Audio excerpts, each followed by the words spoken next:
लिया जो आपका नाम, अजब कृपा है आपकी मेरे प्रभु श्री राम। साथियों, हमारे पूरे उत्तर प्रदेश का नेतृत्व कर रहे हैं भैया जी और उनकी कार्यशैली बहुत कुशल है। जो लोग जानते हैं वही जानते होंगे। साथियों, हमारे आदरणीय राकेश मास्टर अभी बैठे हैं, छत्रपाल जी बैठे हैं, बहुत सारे ऐसे लोग हैं जिनको मैं लेके गया, उनका कार्य तुरंत हुआ। साथियों, ये हमारे पास के हैं, पड़ोस के हैं, हमेशा काम आते हैं भैया। और मैं कहते हैं साथियों, कर्म तेरे अच्छे हैं तो किस्मत तेरी दासी है, और नियत तेरी अच्छी है तो घर में मतरा काशी है। पूरे उत्तर प्रदेश का नेतृत्व कर रहे साथियों, आप जाके पूर्वांचल में तो आपके लिए नेताओं से मिलना बहुत मुश्किल हो जाता है, लेकिन हमारा सौभाग्य है कि हमारे लिए ऐसे विधायक और माननीय मंत्री जी मिले जो कि हमारे लक्ष्य शिक्षा एवं राहत कोष फाउंडेशन का फीता कार्ड का शुभारंभ कर रहे हैं और शिक्षा के स्तर को, समाज को बढ़ावा देने का कार्य करेंगे। साथियों, अब मैं ज्यादा ना कुछ कह के मैं अपने जी आप बोले आज के मुख्य अतिथि परम आदरणीय संजय सिंह अंगवार जी के लिए आमंत्रित करता हूं कि वो आए और हम सबके बीच और हम सबका मार्गदर्शन करें। आदरणीय संजय सिंह अंगवार जी। भारत माता की जय। भारत माता की। आज जब हम राहत कोष फाउंडेशन के इस कार्यक्रम में लक्ष्य शिक्षा राहत कोष के जिला अध्यक्ष छोटे भाई आदर्श जी, जिले के संयोजक बड़े भाई तेज बहादुर लोधी जी, जिले के संरक्षक बड़े भाई श्री गंगा प्रसाद लोधी जी, जिला शिक्षा प्रभारी श्री ऋषि पाल लोधी जी, जिले के महामंत्री अमित कुमार वर्मा जी, ब्लॉक अध्यक्ष आदेश राजपूत जी, ब्लॉक मंत्री प्रेम सागर वर्मा जी, ब्लॉक उपाध्यक्ष रोशनलाल वर्मा जी, महेंद्र वर्मा जी, कार्यक्रम का संचालन कर रहे हमारे छोटे भाई पार्टी के मंडल अध्यक्ष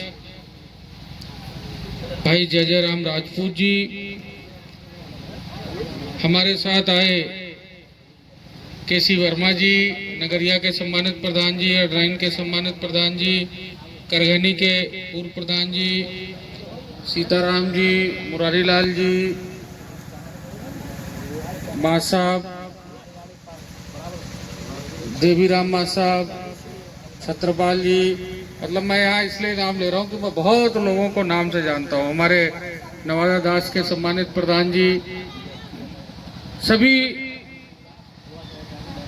क्षेत्र के सामान्य साथी, माताएं, बहनें, सबसे बढ़िया, सबसे पहले तो मैं जितने नाम मैंने लिए लक्ष्य शिक्षा एवं राहत कोष फाउंडेशन में जुड़े हैं उनका धन्यवाद दूंगा, उन्हें उनका हृदय से अभिनंदन करूंगा कि उन्होंने एक बहुत अच्छी सोच के साथ इस फाउंडेशन की शुरुआत करी कि गरीब बच्चों को निःशुल्क शिक्षा, कॉपी, किताब, पेंसिल सब कुछ उपलब्ध करा के उनको शिक्षित करने का जो काम शुरू किया हुआ है। बहनों भाइयों, जैसा कि मैं अपनी हर मीटिंग में कहता हूं कि जिसपे अब से 20 साल पहले 50 बीघे जमीन थी, अब उस पे ज्यादा से ज्यादा 20 बीघे जमीन रह गई। कैसे आगे बढ़े, कौन सा तरीका हम ऐसा अपनाएं जिससे कि हमारा कल का भविष्य, जिले का कल का भविष्य और भारत का भविष्य, प्रदेश का भविष्य अच्छे से बने, उस भविष्य को हम मजबूत करें। कितने भी आप इस पे निष्कर्ष निकालोगे, कितना भी इस पे डिस्कस करोगे, लास्ट में एक ही निष्कर्ष निकलता है कि शिक्षा ही एक ऐसी चाबी है कि जिससे कोई भी ताला खुल सकता है। शिक्षा वो शेरनी का दूध है जिसे पी के बच्चा कहीं पे खड़े होकर दहाड़ सकता है। शिक्षित हैं अगर आप, पढ़े लिखे हैं, तो ये ऐसा धन है कि जो आपसे कोई छीन नहीं सकता। मित्रों, हम सबको मिलके इस फाउंडेशन को मजबूत बनाना है। ये पर्वों का माह चल रहा है, हमारे कई सारे पर्व हैं, और इधर 2017 से लेके इधर बहुत सुधार भी आया। 2017 के बाद से शिक्षा का स्तर चाहे बेसिक का हो, चाहे माध्यमिक का हो, चाहे इंटर का हो, बहुत कुछ चीजें सुधरी हैं, बहुत चीजें अच्छी हुई हैं। मैं एक उदाहरण के रूप में आपको बताऊं, सीताराम जी आप तो लगातार प्रधान बनते चले आ रहे हैं, क्यों? समाजवादी में भी प्रधान थे नहीं थे? मैं आपको याद दिलाऊं कि समाजवादी की जब सरकार थी, यहाँ इतने लोग बैठे, अगर मेरी बात गलत हो तो जरा बता देना मुझे, तो इन गरीब बच्चों के ड्रेस के लिए प्रधान और मास्टर के खाते में पैसा आता था नहीं आता था? ड्रेस खरीदने का हक किसे होना चाहिए? प्रधान को और टीचर को ड्रेस खरीदनी चाहिए बच्चे की।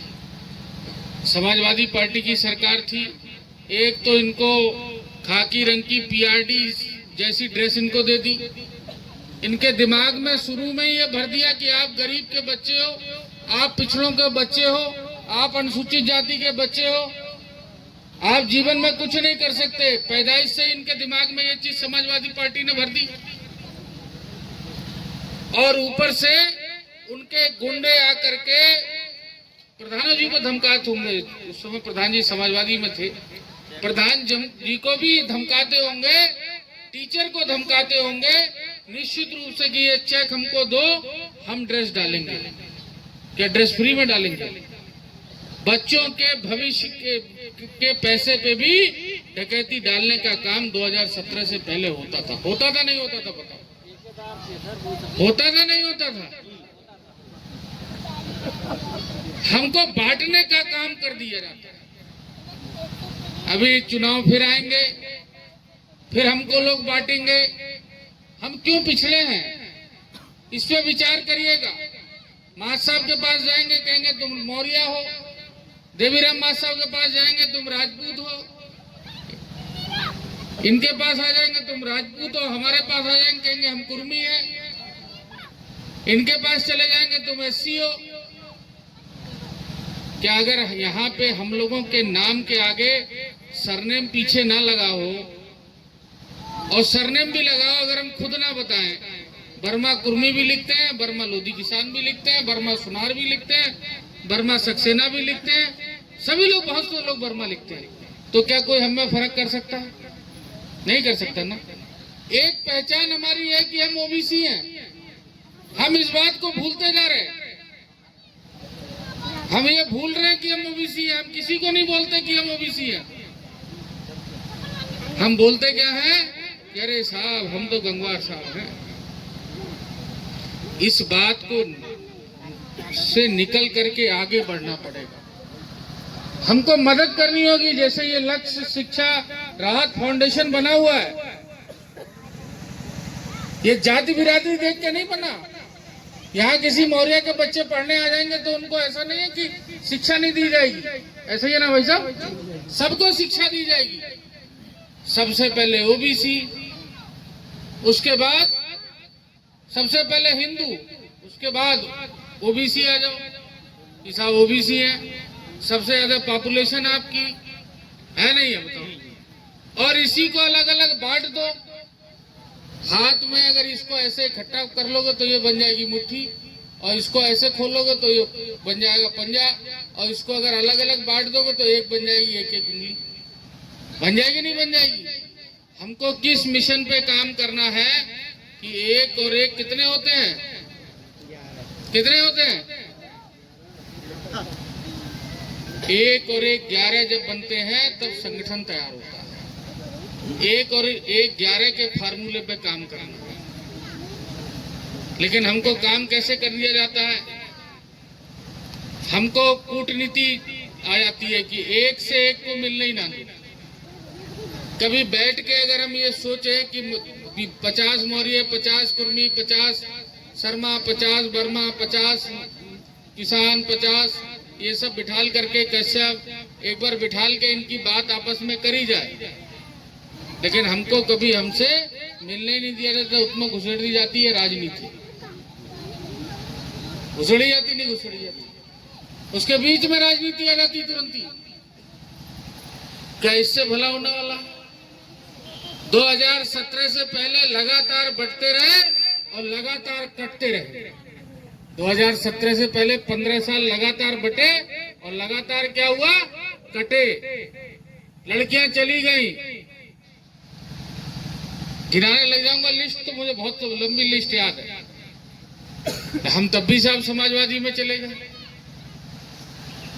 आपकी पार्टी कौन सी है ये आपको पता होना चाहिए। आपके बच्चों का भविष्य कौन ठीक करेगी ये आपको पता होना चाहिए। आपके लिए कौन सी पार्टी देश को कहां पहुंचा रही है ये पता होना चाहिए। अब ऐसी पार्टी, ऐसे नेता से जोड़ने का क्या फायदा जो जलेबी की फैक्ट्री बताने लगते हैं। सबने सोशल मीडिया पे पढ़ा कि जलेबी फैक्ट्री में बनेगी, उस फैक्ट्री में हजारों लोग काम करेंगे, इनकी जलेबी पूरे विश्व में जाएगी। सुना ना आपने? ऐसी पार्टी से जुड़ने से क्या फायदा? और ऐसी पार्टी से जुड़ने से क्या फायदा जो आपके सावन के महीने में आप गंगा जल लेकर के कांवड़ यात्रा नहीं निकाल सकते, लेकिन उस पार्टी के सरकार आने पे सड़कों पे नवाज आप खड़े होकर पढ़ेंगे, आपको कोई दिक्कत नहीं। आप कोई कथा, कोई रामायण, कोई जागरण नहीं कर सकते। फायदा है क्या ऐसी पार्टी से जुड़ने से? बताओ फायदा है क्या? ये सोचो कि आज देश में प्रधानमंत्री मोदी जी हैं। बेटा 2 मिनट चुप रहो, छोटे छोटे बच्चे चुप। तो 5 लाख रुपए तक के इलाज का कार्ड बन रहा। हम कहते हमारा नहीं बना, लेकिन जिसका बना वो हमारा भाई होगा। आज 80 करोड़ लोगों को देश के राशन मिल रहा। अच्छी सरकार है, मोदी जी है तो मिल रहा है। आज आयुष्मान किसान सम्मान निधि लोगों को मिल रही। हम कह साहब हमें ना मिल रही तो हमें क्या मतलब? अरे एक दिन गांव के लिए जी के देखो, जिंदगी बदल जाएगी। एक दिन देश के लिए जी के देखो, जिंदगी बदल जाएगी। एक दिन जनपद के लिए जी के देखो, जिंदगी में बदलाव आना शुरू हो जाएगा। और एक दिन अपने गांव के गरीब बच्चों के लिए जी के देखो, निश्चित रूप से आपको उन बच्चों से मोहब्बत हो जाएगी। आज हाईवे बन रहे, इन हाईवे पे कितनी बार प्रधानमंत्री जी और मुख्यमंत्री जी चलेंगे? हमें आपको चलना है। गांव में सड़क बनती तो हम कहते साहब तो सबके लिए बनी, हमारो क्या करो। इस सोच से निकलना पड़ेगा, इस सोच से निकलना पड़ेगा हमको आगे बढ़ने के लिए। हमारा इतना वोट है। और तब भी साहब कभी कभी क्या है, कभी सपा जीत गई है 3 बार। कितना 15 साल सपा का यहाँ एमएलए रहे, 15 साल सपा के एमएलए रहे। और सबको जानते हुए भी हम फिर भी वोट 2022 में भी सपा में बहुत चले गए। मरिया से 16,000 वोट चले गए, हार गए हम लोग 16,000 से। इन सब पे काम करना है। आज मेडिकल कॉलेज पीलीभीत में खुला है तो उसका लाभ सबको मिल रहा है। हम कहते साहब हमें क्या फायदा मेडिकल कॉलेज से? जिस दिन बीमारी घर में घुसती है उस दिन उन चीजों का पता चलता है।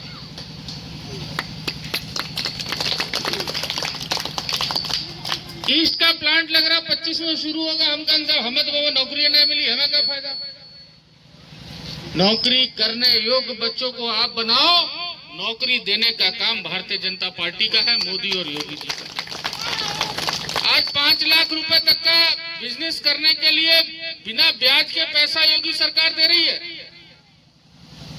यहाँ तमाम नौजवान है इसलिए बात बोल रहा हूँ।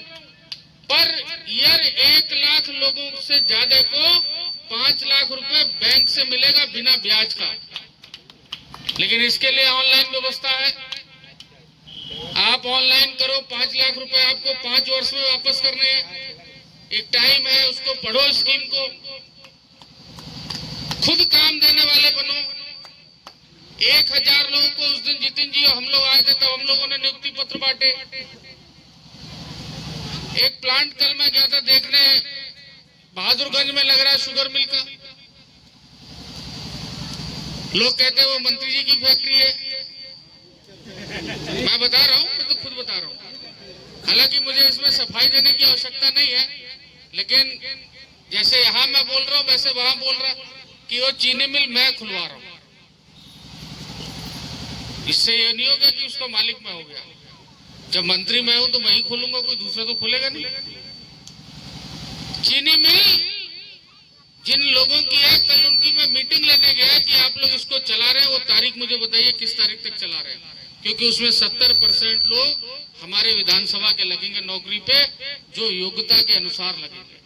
मैं नहीं देखूंगा कि ये लोधी है, ये किसान है, ये कुर्मी है, ये मौर्य है, ये कश्यप है, ये प्रजापति है, ये शर्मा है, ये दलित है। मैं ये नहीं देखूंगा। मैं तो ये देखूंगा कि जो हमारा नौजवान जिस नौकरी के योग्य है, उस नौजवान को वो नौकरी लगे। ये सोच के हमको काम करना पड़ेगा। और हर मीटिंग में उत्तर प्रदेश के यशस्वी मुख्यमंत्री जी कहते हैं कि बटोगे तो कटोगे। आपके सामने बांग्लादेश का उदाहरण है उदाहरण नहीं है, सब टीवी पे देखते हैं। देखते नहीं देखते? देखते हैं। दुर्गा पूजा में मुस्लिम गीत हो रहे थे, हम लोग टीवी पे देख के हमको गुस्सा आ रहा था, लेकिन तब भी साहब हम यहाँ जाली वालों को बढ़ाने में लगे हुए जो उनकी मदद करते हैं। अरे व्यक्तिगत स्वार्थों को छोड़ दो, देश को आगे रखो, प्रदेश को आगे रखो, जिले के आगे रखो, गांव को आगे रखो। गांव में स्वच्छता अभियान चलाना हो, एक दिन पूरा गांव मिलकर के गांव को साफ कर डालो, पूरा मिलकर के। अगले दिन से गांव में जब कोई कूड़ा फेंकने जाएगा तो उसको खुद लगेगा कि ये कूड़ा कूड़े की जगह पे मैं फेंकूं। लगेगा नहीं लगेगा? हम शरीर साफ करते हैं, धरती को भी तो हम माँ बोलते हैं, धरती माता है हमारी, अन्न देती है हमको। गौ माता हमको दूध देती है, गौ माता में पूरा ब्रह्मांड है। अब लोग चर्चा करेंगे कि गाय बहुत घूम रहे, छुट्टे जानवर खूब घूम रहे। मैं एक बात पूछना चाहता हूँ, गाय कटने नहीं देंगे भारतीय जनता पार्टी वाले लोग, गौकसी नहीं होने देंगे, लेकिन हम अपने आप को चेंज करें। जितनी गौशाला बनी है, एक गट्ठा चारा अगर हम अपने जानवरों के लिए काट रहे हैं तो आधा गट्ठा चारा हम गौशाला में भी दान करने की नियत रखें। देखता हूं कौन सा निराश्रित गौवंश खेतों में घूमता मिल जाएगा। चाहे गौ माता हो और चाहे अपनी माता हो, जिस माँ ने जन्म दिया हो, चाहे धरती माता हो, जब हम उसकी देखरेख नहीं करेंगे, धरती माता की देखरेख नहीं करेंगे, अनाज नहीं देंगे। अपनी माँ की देखरेख नहीं करेंगे तो ना हिस्सा देगी, ना जमीन देगी, ना कुछ देगी। जो सेवा करेगा वो मेवा खाएगा। खाएगा नहीं खाएगा बताओ माँ? खाएगा ना। 3 करोड़ रुपए से ऊपर मैं इस वर्ष दिला चुका हूँ। 2.5 साल के अंदर मुख्यमंत्री राहत कोष से अपने विधानसभा क्षेत्र के लोगों को इलाज के लिए। मेरे फेसबुक पे लगातार पढ़ता है। तो मुझे इतना ही कहना है कि हम सबको मिल करके इस फाउंडेशन को भी मजबूत करना है और अपने गांव को, अपने क्षेत्र को, अपने जिले को भी मजबूत करना है। भारतीय जनता पार्टी से मजबूती से जुड़ना है। ये राजाराम जी आज मंडल अध्यक्ष हैं, कल को जिला अध्यक्ष भी हो सकते हैं। धीरे धीरे आदमी आगे बढ़ता है। मतलब मैं ये नहीं बोल रहा हूँ कि मैं हो सकते शब्द लगाया मैंने। किस्मत किसी ने किसी की नहीं देखी, लेकिन नियत सही हो, नीति ठीक हो तो परिणाम भी अच्छा आएगा। अगर गेहूं बोएंगे तो गेहूं कटेगा, बबूल बोएंगे तो बबूल कटेगा। तो मुझे इतना ही कहना है। आप सारे लोग बहुत देर से आज इंतजार कर रहे होंगे, क्योंकि एक बार तो मुझे रास्ते से वापस जाना पड़ा। आप सबका अभिनंदन करते हुए और लक्ष्य शिक्षा एवं राहत कोष के फाउंडेशन के सभी साथियों को, जिला अध्यक्ष आदर्श वर्मा जी को, उनकी पूरी टीम को इस बात के लिए बधाई दूंगा कि आपने कम से कम आगे बढ़ करके इस मुहिम को, शिक्षा को आगे बढ़ाने की जो मुहिम चलाई, इसके लिए मैं आपका हृदय से अभिनंदन करता हूं। इसको लगातार आप आगे बढ़ाइए। जहां मेरी आवश्यकता लगे, जैसी आवश्यकता हो मैं आपके साथ खड़ा हूँ, इतने लोगों के सामने कह रहा हूँ।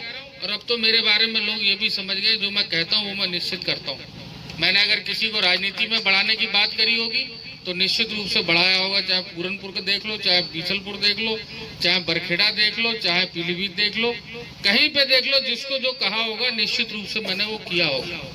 अब तो इतने पन्ने हो गए कि लोग पलटते लोगों को ये हो जाएगा कि साहब ठीक है, जो वो कहते हैं वो करते हैं। हम लोग मिलके काम करेंगे, और जब टीम काम करती है तो टीम ही जीतती है, कोई एक व्यक्ति नहीं जीतता। अकेले मोदी जी, अकेले योगी जी देश और प्रदेश सुधार दें, ये संभव नहीं है।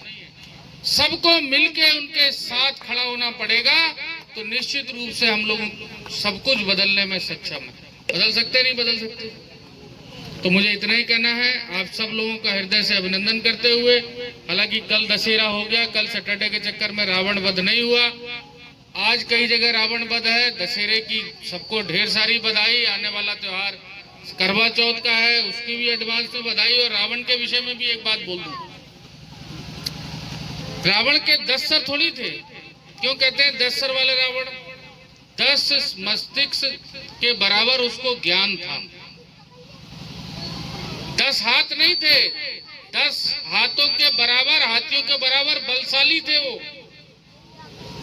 और जब ताकत, आपके चाहे मानसिक ताकत हो, चाहे शारीरिक ताकत हो, चाहे शैक्षिक ताकत हो, जब उसका इस्तेमाल गलत चीज के लिए गलत जगह होता है तो अपने आप वो नष्ट हो जाती है। उसको सही जगह उसका इस्तेमाल होना चाहिए। इसीलिए हम सारे लोग मिलकर के, ये भी एक सीख है, इसको हम लोग अपने अंदर के, जो हमारे हर आदमी के अंदर रावण होता है, उसको कम से कम मार के इस राष्ट्र को आगे बढ़ाने में, इस प्रदेश को आगे बढ़ाने में अपनी भूमिका करें, अपने बच्चों का भविष्य बनाने में। और अभी तो शुरुआत है चीजों की। कभी कभी चर्चा मेरे पीछे भी होती होगी, तो मेरे पीछे चर्चा जो लोग अच्छी करते होंगे तो लोकतंत्र है, 100 अच्छी करते होंगे तो 20-30 खराब भी करते होंगे। उनसे एक सवाल पूछना कि 40 साल जिन लोगों ने यहाँ पे राज किया, वो एक फैक्ट्री भी तो लेके नहीं आए। 15 साल समाजवादी पार्टी के विधायक रहे, एक कुछ लेके आए हो? यहाँ किस चीज की राजनीति होती थी? थाना, तहसील, राशन कार्ड, आवास, पेंशन, इसके अलावा कोई राजनीति नहीं थी। जो मेडिकल कॉलेज अब आया, एक और आपको बता दूं, यहाँ बहनें मेरी बैठी हैं, आपके लिए मैंने राजकीय नर्सिंग कॉलेज लेकर के आ गया हूँ पीलीभीत के अंदर।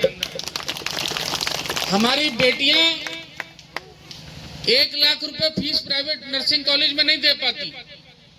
मैंने उनके दर्द को समझा, और मैंने जब माननीय मुख्यमंत्री जी को बताया तो उन्होंने पीलीभीत के लिए फौरन ही सरकारी नर्सिंग मेडिकल कॉलेज दिया। और सरकारी नर्सिंग मेडिकल कॉलेज जब बन के तैयार हो जाएगा, 1 साल के अंदर अंदर बन जाएगा, और जब उसमें बेटियों का पढ़ाई करके नर्सिंग का प्रमाण पत्र लेके निकलेंगी, तो इंडिया के अंदर भी डिमांड है, और भारत के अलावा अन्य देशों में भी नर्सिंग की बहुत डिमांड है। हमारी बेटियां अपने पैरों पर मजबूती से खड़े होंगी, और जब एक बेटी पैरों पर मजबूती से खड़े होती है तो एक नहीं 3 परिवारों का भला कर देती है। करती है नहीं करती है? अब ये राजनीति हो गई जब से आप लोगों ने कमल खिलाना शुरू किया। पहले कौन सी थी? भाई भाई को लड़ा दो, जो मैं इससे पहले बता रहा था कि तुम कुर्मी हो। जाली वाले टोपी वालों से हम क्यों नहीं पूछते कि तुम अंसारी हो, तुम खासा हो, तुम मंसूरी हो, तुम धुने हो, तुम फलाने हो? कभी हम पूछते हैं क्या? हैं? तो हम लोग भी जब अपने आप को एकजुट बना के रखे कि हम पहले हिंदू हैं और उसके बाद हम ओबीसी हैं। मुझे अपनी बातों को यहीं विराम देता हूँ। बहुत बहुत धन्यवाद। जय हिंद।